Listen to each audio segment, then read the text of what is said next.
welcome again to another episode of Will JT Reviews. I'm Will JT, and the review's coming up afterwards. And today, like I said last time on my last video, which was The Hobbit, Desolation of Smaug, which you all should have seen. Smaug? Yeah.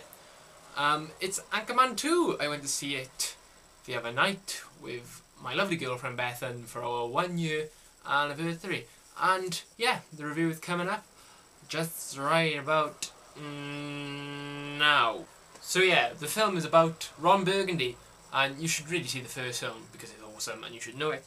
But yeah, the film's about Ron Burgundy. He's got a new job working on the 24-hour news station GNN, and the gang is back. Brian Fantana, Brick Tamland, and the other one.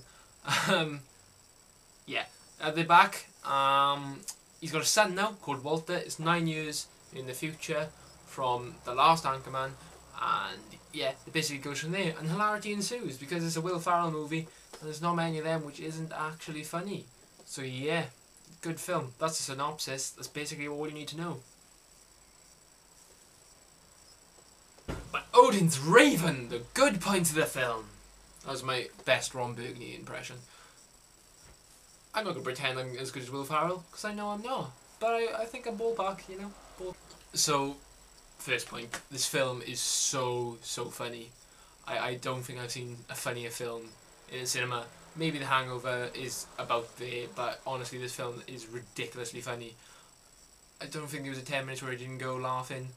Oh, it's just joke after joke, and it's just a really funny film. It's clever. It's a Will Ferrell movie. It's just brilliant. I found this hilarious, to the point where I think it might be funnier than the first film. I don't think it's as quotable as the first film, but there's so many funny bits, and it's just ridiculously funny. I loves it. Another good point is it's got all the best bits from the last film and just added onto this film.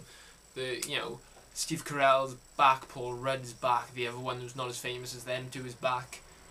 Veronica Corningstone, played by Christina Applegate, is back. There's new characters as well. Baxter's back. His son, I think, was put there to be blatantly awful at acting, just to highlight how awful child actors are. I think that was what he was going for, because it was brilliantly how good he was, how bad he was.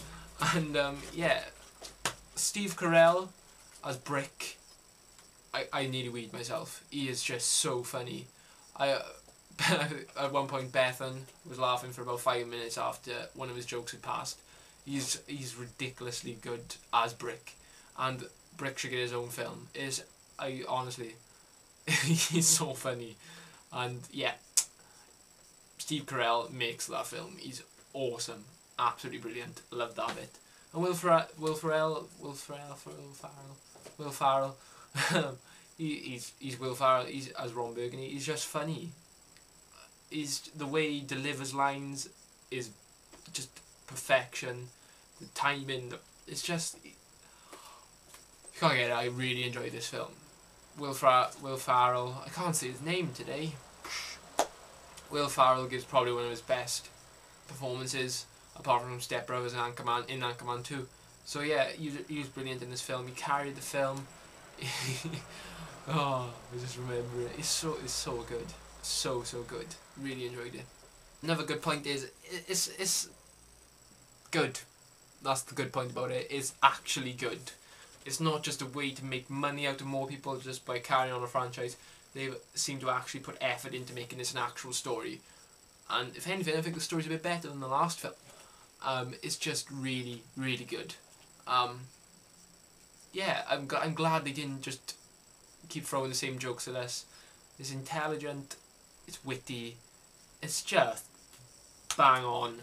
Good film. I can't wait for it to come out on DVD because I'm going to probably watch it about 5 times in a row.